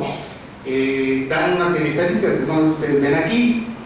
Lo ideal para no sobrepasar los 2 grados centígrados, que es lo que va a ser asequible en nuestra vida de aquí a 100 años, lo que ellos recomiendan es no sobrepasar esta cantidad, las 270 gigatoneladas. El aeropuerto de la Ciudad de México van a producir casi 2 gigatoneladas, ¿no? Nada más esta ciudad, este pedacito, nada más. Y las estadísticas dicen que podemos llegar hasta 6 grados. Entonces, para allá vamos. No es, igual repito, no es algo, esto es fundamental entenderlo, que es las repercusiones para el futuro de todos nosotros, de sus hijos, de la humanidad, de la vida misma, ¿no? Esta otra gráfica aquí ven ya la acumulación en un periodo de 100 años según las tasas de crecimiento de nuestro país, que alrededor ha emitido alrededor del 2% a nivel global. Pero vean, esto ya es sumando en el periodo de vida del aeropuerto de aquí en 2100, vamos a tener un incremento, obviamente, una suma que va a llegar a las 29 gigatoneladas de carbono. Bueno, si decimos que no debemos sobrepasar las 270, equivale más o menos al 11% del límite recomendado. Entonces es algo muy serio. Esta parte de aquí, pues es lo que les decía, 11%, ustedes ven aquí, y algunos porcentajes referidos a la zona metropolitana y con base al IPCC, que cabe recalcar que el IPCC son los resultados más optimistas. Hay otros resultados que son menos optimistas en ese sentido.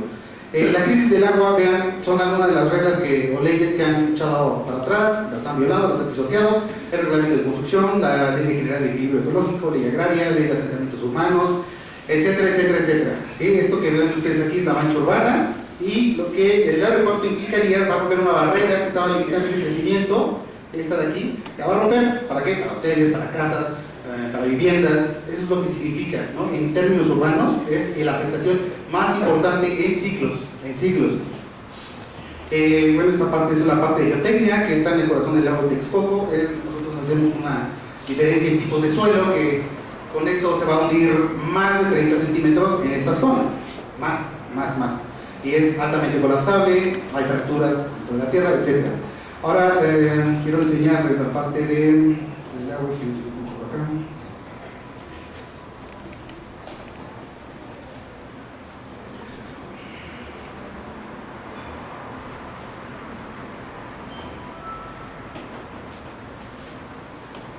Miren, vean, este es el proceso constructivo, no tiene que ir más allá. ¿Qué es lo que en efectos hídricos no se está tomando en cuenta? Se habla de la desaparición de un humedal, hay un déficit de más de 3.000 hectáreas, así hay un déficit que no es lo que va a desaparecer, no se va a reponer. Ya se desmantelaron los mantos freáticos superficiales que andarían por acá. Esta es una estratigrafía. Y lo que más preocupa, lo que más nos preocuparía a nosotros es el daño a los mantos freáticos profundos. Son estos que andan por acá. De esos mantos freáticos profundos es donde extraemos el 80% del agua que consumimos en la zona metropolitana del Valle de México. El 80%. Esos mantos freáticos profundos no los menciona nadie, y son los van a ser los más afectados. ¿Por qué? Por el peso del aeropuerto. Están hincando pilotes, están haciendo cimentación, lo que nosotros llamamos estática en un edificio. Eso, cargas vivas, cargas muertas, masismos, es lo que va a afectar. ¿Cuánto? Hay una medición en piezómetro de unos colegas ingenieros, el cual va a hacer estudio, y el déficit en este acuífero, que es el acuífero de Texcoco, que se va a ser afectado, alrededor de 80, va a haber un déficit de agua de 80 millones de metros cúbicos de agua al año, que es el equivalente de dejar a más o menos 500.000 de habitantes sin agua, 500.000 por año. De ese tamaño. Ahora imagínense, si sabes que no hay agua, ¿cuánto recomienda la Organización Mundial de la Salud? ¿Cuánto recomienda la ONU? ¿Cuánto recomienda? Alrededor de 1.000 metros cúbicos per cápita, o sea, por persona, para que podamos funcionar como sociedad, seres humanos, ¿no? Y en la ciudad tenemos solo el 15% de esa cantidad, es decir, 152 metros cúbicos per cápita. O sea, no tenemos agua y todavía vamos a quitar más agua, ¿verdad? Y es un dato bastante optimista. 80 millones de metros cúbicos es un dato muy optimista, que va a afectar a esta parte de aquí. Mantos freáticos profundos, que los extraen alrededor de 90, 60, 100 metros por debajo del suelo del aeropuerto, de Ciudad Neza, de Catepec, de Chalco. Y finalmente, creo que si no se ve la imagen, pero yo quisiera quedarme con esa parte. y les agradezco mucho la atención.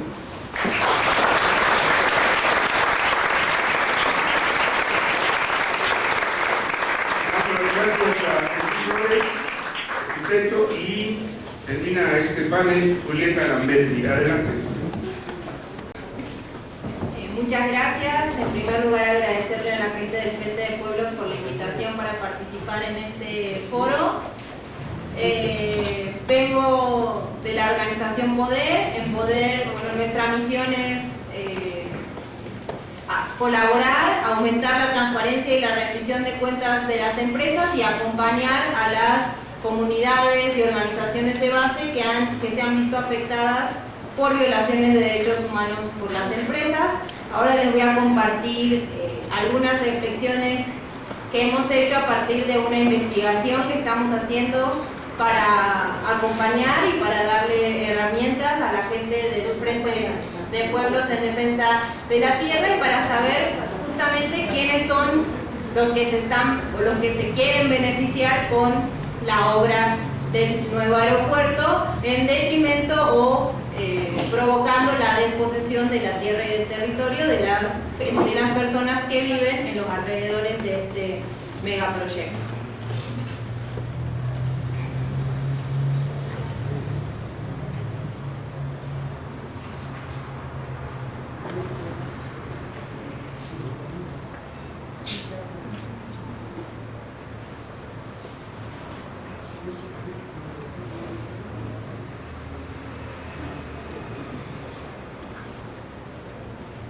Bueno, como ya mencionaron los compañeros anteriormente, la obra del aeropuerto es una obra que va a ocupar más de 4.500 hectáreas solo, pues lo que decían, ¿no? Esta parte que vemos del diseño bonito, pero no tenemos todavía los elementos y no han querido desde la Secretaría de Comunicaciones y Transporte y desde el Grupo Aeroportuario de la Ciudad de México compartirnos la magnitud que va a tener el proyecto que viene con el aeropuerto, ¿no? Que es Ciudad Aerotrópolis, que son las carreteras, que son las autopistas y las afectaciones que esto va a tener. Bueno, en Poder empezamos a hacer una investigación para conocer efectivamente quiénes son los grupos que se están beneficiando, que se quieren beneficiar con esta obra. Cabe aclarar que toda la información que les voy a presentar la pueden consultar ustedes en el sitio web torredecontrol.org. En esa investigación lo que hicimos fue primero conseguir todos los contratos que se habían dado desde 2014 para la construcción de la obra del nuevo aeropuerto y como pueden ver ahí, hasta diciembre del 2017 se habían otorgado con 292 contratos por un monto de 127.600 millones de pesos. Aunque el Grupo Aeroportuario ha salido a decir en los medios que esta obra o este proyecto es de los más transparentes y que cumple con todos los estándares internacionales de transparencia, pues uno pensaría que para esto, ¿no? Para ser públicas, ¿no? Estas contrataciones del gobierno, primero debieron concursarlas y hacerlas por licitación y concursos abiertos. Cuando nos ponemos a investigar cuántos de los contratos, lo que vemos es que la mayoría de los contratos para construir la obra, casi el 90% de los contratos, fueron otorgados o por adjudicación directa o por invitación a cuanto menos 3 concursantes, ¿no? Esto nos habla de una falta de compromiso del grupo aeroportuario por, digamos, ejercer de la mejor manera el presupuesto público, porque si no hay concurso no podemos tener certeza de que la empresa que está construyendo realmente hizo la mejor oferta para hacer la obra o tiene las mejores capacidades para hacer un proyecto de la magnitud del aeropuerto, ¿no? Con todos los problemas de corrupción y de falta de transparencia en los que se ha visto envuelto el gobierno en el último sexenio, ¿no? Bueno, ahora, de estos de estos contratos, como queremos saber quién se está beneficiando, ¿no? Si uno solamente analiza los nombres de las empresas que han ganado estos contratos, pues no sabemos quién es el dueño o lo que se llama el beneficiario real de estas empresas. Cuando nos ponemos a analizar, pues vemos que los contratos fueron ganados por 235 empresas, pero la mayoría de ellos, en realidad los contratos más importantes han sido obtenidos por, ya lo decía Fernando antes, las personas más ricas de este país, ¿no? Y bueno, ¿quién es el grupo empresarial que se ha beneficiado en mayor medida de los contratos del nuevo aeropuerto?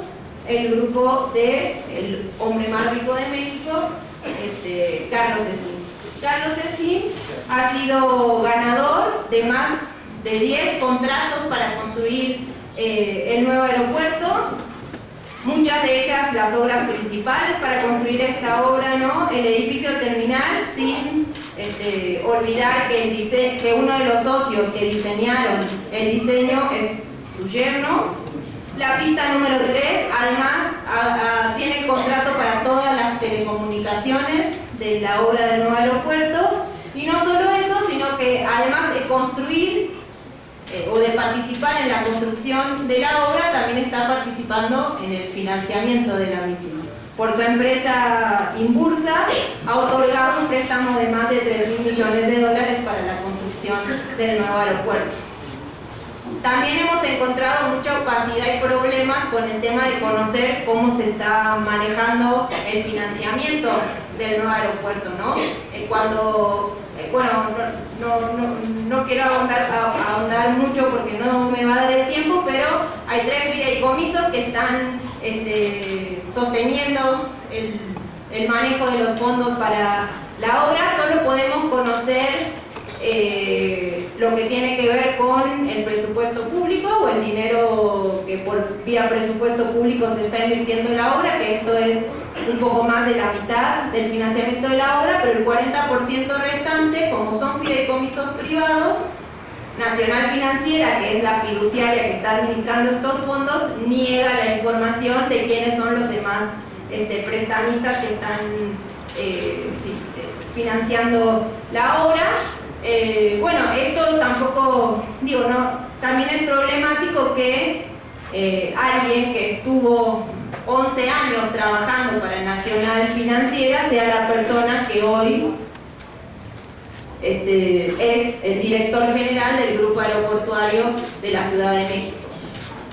El señor Federico Patiño Márquez trabajó 11 años para Nacional Financiera, luego saltó al Banco Nacional de Obras y Servicios Públicos, Banobras, que justamente es otro de los prestamistas o quien está dando créditos y dinero para la construcción de la obra, y ahora es el director del Grupo Aeroportuario. El directorio del Grupo Aeroportuario no solo tiene problemas de conflicto de interés o de puertas giratorias, que esto de ir saltando de una institución privada al sector público, sino también con algunas de las otras personas que lo componen, ¿no? Por ejemplo, en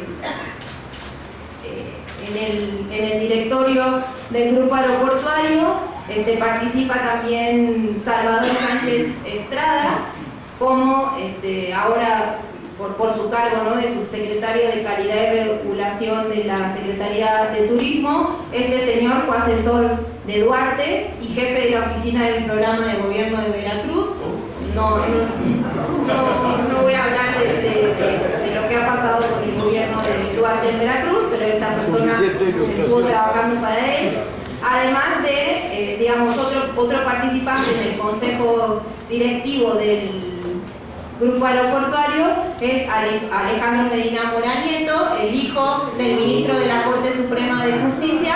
Ustedes no sé si saben, pero cuando fue la represión en Atenco en el 2006, pues el señor Medina Mora estaba en la Secretaría de Seguridad Pública del Gobierno del Estado de México, quienes ordenaron la represión a Atenco, ¿no? Si eso no hay conflicto de interés, no sé qué puede ser. Y para terminar, quería hablar de quién, como el Grupo Aeroportuario tiene, digamos, la capacidad personal que tenga las capacidades técnicas para poder gerenciar o ser el manager de una obra de las magnitudes del nuevo aeropuerto, pues le otorgó ese trabajo a la empresa norteamericana Parsons Corporation.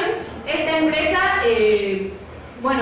si realmente el grupo aeroportuario hubiera hecho la tarea de debida diligencia, que es investigar cuáles han sido o cómo han actuado estas empresas en otros proyectos parecidos al que se le va a dar, pues se hubiera encontrado con que esta empresa tuvo una gran participación en la reconstrucción de Irak después de la ocupación norteamericana y tiene numerosas demandas y juicios abiertos por sus malas prácticas en los contratos que le otorgó el gobierno de Estados Unidos para construir obras en Irak después de la ocupación. Se ha acusado a Parsons de diseñar y construir mal los proyectos, de hacer trabajos incompletos, de entregar construcciones por debajo del estándar, de retrasos en la conclusión de las obras, de carecer de personal de ingeniería calificado, de falta de supervisión y control de sus contratistas, de no cumplir las actividades de control de calidad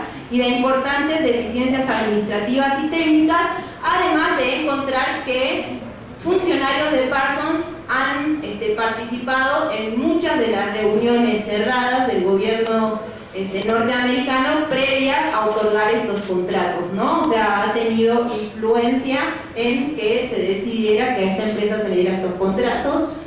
Una empresa con este historial, no sabemos cómo llega a poder ganar una obra, uno de los contratos más importantes para la construcción de la obra del nuevo aeropuerto, ¿no? Si realmente, además que obviamente fue una adjudicación directa, cuando preguntamos por qué al gobierno, por qué eligió a esta empresa, nos contesta que consultores especializados le recomendaron contratar a esta empresa. Cuando pedimos acceso a la consultoría, reservan la información, ¿no? Así es la transparencia del grupo aeroportuario. Y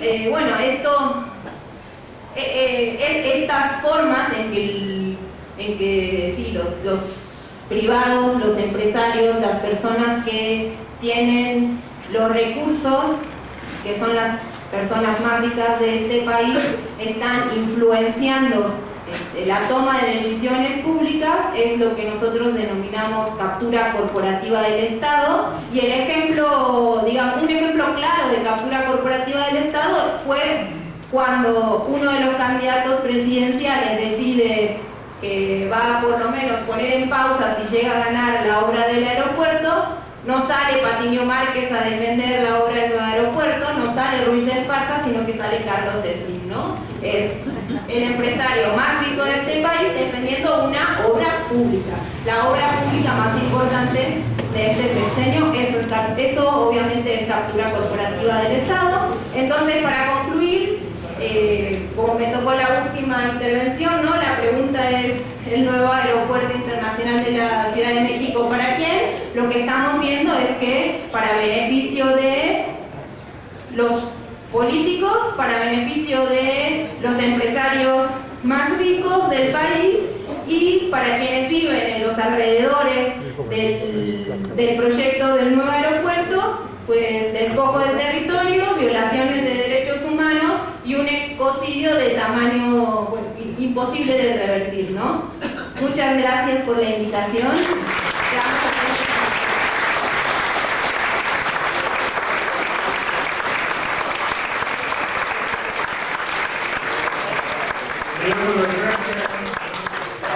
Julieta, y va a tomar la palabra América del Valle, creo que...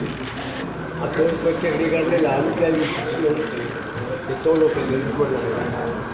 Bueno, pues cada una de las intervenciones expresa finalmente el sentir del pueblo mexicano. Un pueblo mexicano que nos ha acompañado durante 18 años, ya sea en la lucha misma allá en Atenco, en defensa de nuestras tierras, pero también que está resistiendo en su trinchera, aquí en la ciudad o en la zona metropolitana.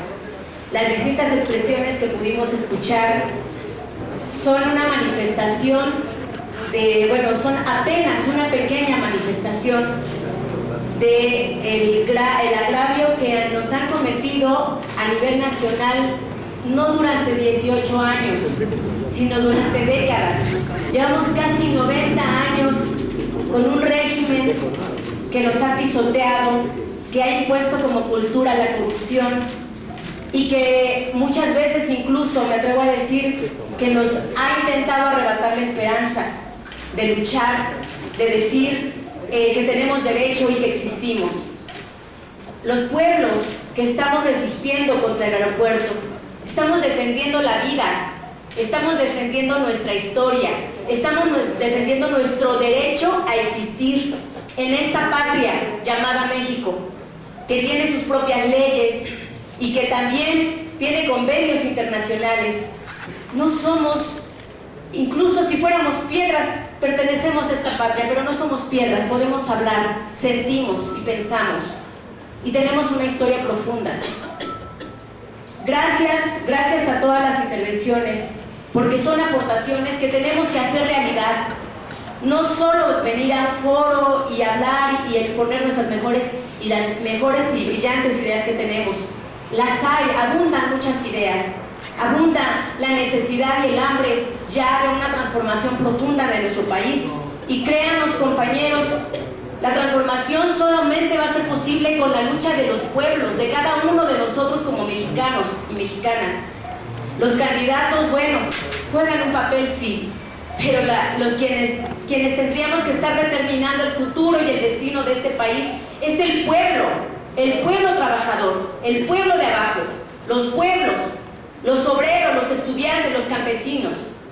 Y por eso, y retomo, las palabras de la compañera que hace un momento participó y que atinadamente preguntó, ¿por qué no nos voltean a mirar esos candidatos que prometen tantas cosas para este país? ¿Por qué cada 6 años, cada 3 años y cada festín electoral nos piden el voto, nos hacen muchas promesas, pero nunca nos miran realmente a los ojos ni de frente? Y hoy, hay que distinguir también, Hay un candidato presidencial, el señor López Obrador, quien ha sido el único que abiertamente ha dicho por qué es inviable el aeropuerto. Y sin embargo, también entendemos que arriba lo presionan empresarios y grupos importantes que ya se miran administrando el país y lo presionan, y a veces decimos, ¿y entonces los pueblos dónde quedamos?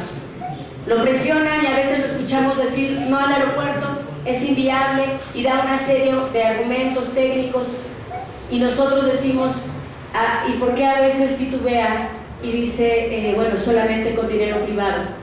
Sabemos, entendemos la situación política en la que se encuentra, entendemos la situación y la coyuntura electoral, entendemos también que tendrá que responder a distintos intereses que se fraguan cada 6 años, pero le pedimos que tenga la dignidad y la congruencia de mirar a los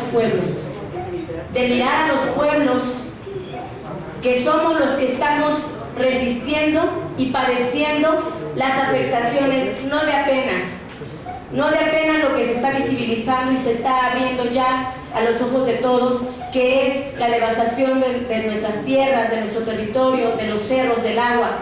Tenemos 17 años luchando, 17 años sin justicia, 17 años sin que nos miren.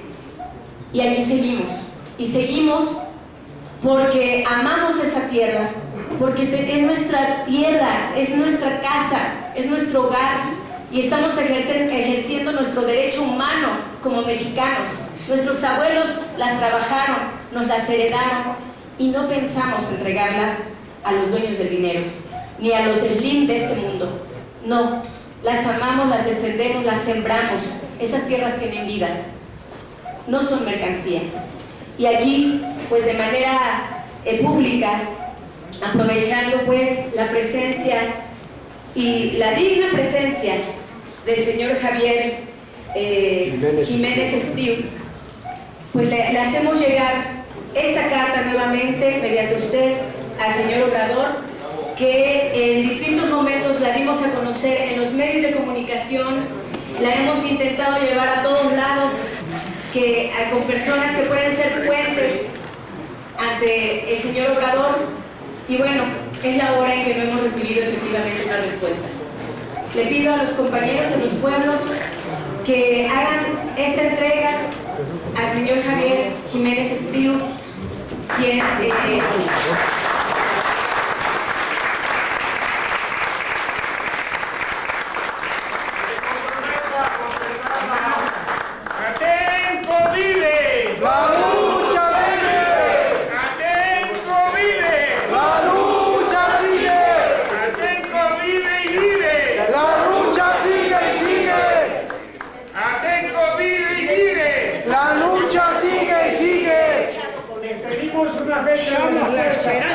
No, al aeropuerto en Santa Lucía. esperamos realmente, confiamos de entrada, reconocemos la presencia del señor. Compañeros, les pedimos que tomemos nuevamente de asiento para culminar esto bien. Que tomemos asiento, por favor. Agradecemos la atención y de verdad reconocemos, porque somos pueblos que nuestros abuelos nos enseñaron a respetar y a reconocer. Y reconocemos su presencia en este foro que está planteado con los pueblos y con nuestros aliados, compañeros, profesionales y especialistas, que si bien los pueblos hemos intentado decir de distintos modos y desde nuestra palabra humilde, ¿por qué no al aeropuerto? Hoy especialistas también del lado del pueblo también toman la voz y tienen los datos científicos, los datos objetivos para decir por qué es inviable ese aeropuerto. Esperamos sea entregada esta carta. Gracias. Muchas gracias al foro y muchas gracias a los asistentes. En realidad sí que somos pocos, pero tenemos la experiencia de la lucha, la mayoría de los que estamos aquí, y venimos solo a corroborar la información de este proyecto depredador, ¿no? Yo no me voy a dirigir en la defensora de Andrés Manuel, pero sí me ha tranquilizado un poco que esté aquí el ingeniero Jiménez Espriu. Sabemos el peso y el verdadero enemigo. El verdadero enemigo no es Morena ni Andrés Manuel, es el 1% de los empresarios de este país y de los mineros, y llámese como se llame, ¿no?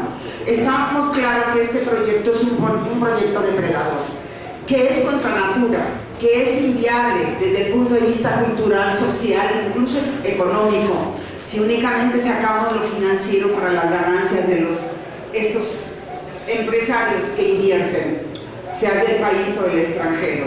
Ya nos quedó claro con estas brillantes exposiciones lo que nosotros hemos venido siguiendo, porque esto tiene este foro de la Casa LAM, que es un público informado.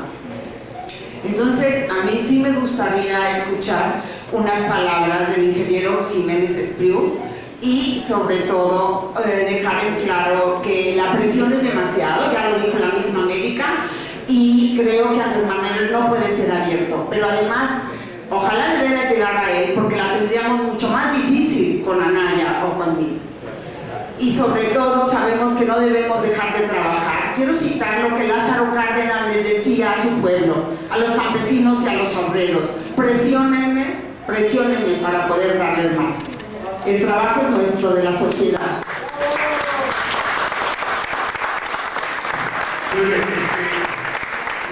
Vamos a dar la palabra a los panelistas. Desde luego queremos hacer mención que este modelo neoliberal depredador, desde 1982 a la fecha, 36 años, los resultados han sido pobreza, marginación, despojo, saqueo, robo, asesinatos, violaciones, feminicidios, una infinidad de problemas que ha dejado este modelo neoliberal. Y ahorita no tengamos prisa, porque hay compañeros que respetamos porque son revolucionarios, porque son socialistas o porque son radicales, pero este momento es momento de independencia, de soberanía, de autodeterminación ante este neoliberalismo depredador. Y entonces, si los compañeros que llevan prisa, que todos llevamos prisa porque desde 68 gritaba: no queremos olimpiadas, queremos revolución, y no hemos podido hacer la revolución de acuerdo a como los cánones marxistas lo dicen, entonces yo le digo a los compañeros que nos serenemos, que tenemos que luchar primero por la independencia, porque no tenemos independencia. Queremos un gobierno que no sea títere, que no sea pro-yanqui, que no sea neoliberal, que no permita el saqueo, que no permita los asesinatos, que no permita las desapariciones forzadas. Y en ese sentido puede ser un gobierno de transición. Pero los que decimos que queremos transformar radicalmente este país, sí tenemos que decir que las urnas no caben en nuestros sueños, que nuestros sueños van y más allá. Pero estamos a 50 y tantos días, compañeros. Entonces tenemos toda una vida por delante para seguir luchando. Y si logramos seguir luchando, seguramente transitará el hombre libre para transformar esta sociedad en la que muchos decimos que no haya explotación del hombre por el hombre.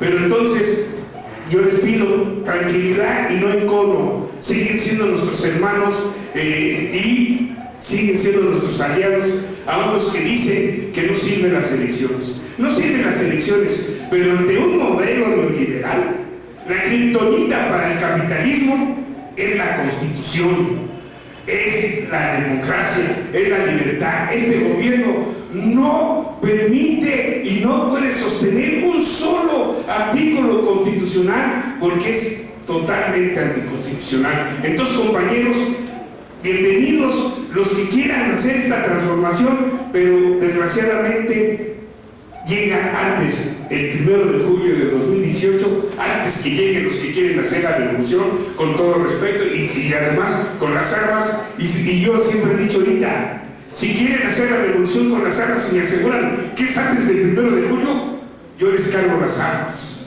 o voy adelante de ustedes. Pero tampoco eso es imposible, compañeros. No hay la correlación, no hay la suficiencia. No pudimos ubicar en la boleta a la compañera Marichuy. Y eran nada más 866,000 firmas. Y entonces, ahorita nos alegamos, ellos queremos hacer la revolución, no sirven las olimpiadas, en las elecciones. Y no pudimos juntar 866,000 firmas. Y es todo responsabilidad de los que decimos que amamos este país y que queremos hacer un cambio. Le damos la palabra,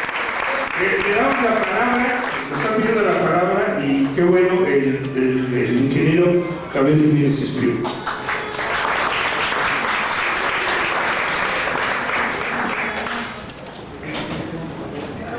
Solo muy brevemente, porque mi intención hoy no era de ninguna manera venir a tomar la palabra, sino venir a escucharles, porque estoy muy interesado en lo que ustedes dicen y conocer de viva voz los problemas que se han manifestado. Hemos estado en contacto con muchos aquí presentes para conocer el detalle de algunos de los problemas. El licenciado López Obrador quería distinguir invitándome como secretario de Comunicaciones y Transportes en caso de que él sea electo presidente de la República. Ha manifestado en muy diversas ocasiones que si él es electo el día 1 de julio, al día siguiente llamará a la Puerta de los Pinos para pedirle al presidente Peña Nieto que suspenda las inversiones que están haciendo en el aeropuerto para llevar a cabo una serie de auditorías. No nos referimos, las habrá en ese sentido, pero en mi caso no nos referimos a las auditorías de si está bien o no el contrato, de por qué el 90% de los contratos se dieron por asignación directa y los otros no, o si están bien dados o no mal dados, o si hubo o no hubo corrupción. Ese era un tema que habrá que desentrañar porque es un proyecto enorme con un costo bárbaro. En el caso de nosotros, a lo que nos referimos es a una serie de auditorías que tienen que ver con la viabilidad del aeropuerto. Y no la viabilidad del aeropuerto en sí, sino en relación con todo lo que quiere decir impacto del aeropuerto en todos los órdenes. Estamos hablando, lo he dicho muchas veces, de que vamos a hacer una auditoría, en primer lugar, del monto, no de la corrupción o no corrupción, sino del monto exagerado de un aeropuerto que no tiene por qué estar en México, en un país que tiene 60 millones de pobres, que debe 200,000 millones de dólares, que tiene el 80% de sus hospitales saturados como el aeropuerto, y no tenemos por qué tener el aeropuerto más grande, más espectacular, más maravilloso y más bonito del mundo. No tenemos ningún derecho a hacerlo. La inversión es una inversión enorme, que hoy se dice que va a ser de 250,000 millones de pesos, pero que va a ser bastante más en caso de que se hubiera el aeropuerto. Y que sabemos plenamente que hay una enorme cantidad de complicaciones desde el punto de vista del subsuelo, desde el punto de vista del control del agua, desde el punto de vista de la regulación del agua, tanto para las zonas aledañas como para la propia Ciudad de México.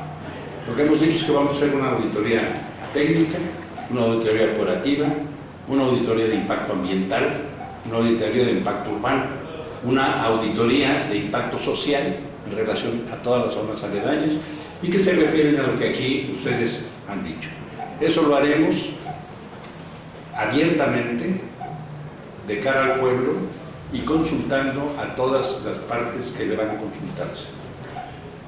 Y no solo en esta obra o en esta mega obra, sino en las obras habrá un profundo respeto a las comunidades. Tuve el honor, porque me invitó también el licenciado López Obrador, honor que compartí con la maestra Ifigenia Martínez, de ser constituyente de la Ciudad de México. En esa constitución hay un capítulo que es verdaderamente maravilloso, que ha tenido incluso el reconocimiento internacional, un capítulo amplio, detallado, en relación con el respeto y los derechos de los pueblos originarios y de las comunidades indígenas. Y a ese respeto haremos o no, en caso de que el licenciado López Obrador sea presidente de la República, en todas las obras que el gobierno del presidente López Obrador emprende. Tienen ustedes la certeza que haremos todo lo necesario, que habrá un absoluto respeto a las leyes, absoluto respeto al derecho, un cero tolerancia a la corrupción y a la impunidad. Y habrá las consultas del caso, las consultas debidas en todos los casos, en el caso de este aeropuerto, en el caso de otras opciones de los aeropuertos. Aquí ya nos hablaron de varias de las opciones, se han discutido a lo largo del tiempo. En todos los casos, para la decisión que sea importante tomar, habrá las consultas que requiere la ley y que requiere el respeto a la sociedad. Así es que tengan ustedes, por eso estoy aquí, vine a escucharlos, no hablar, pero ya que me dijeron que tenían que escuchar mis palabras, estas son mis palabras y tengan ustedes la garantía de que, como dice el licenciado López Obrador, él sabe que tiene sus compromisos y no va a quedar mal con ninguno de los mexicanos. Bravo.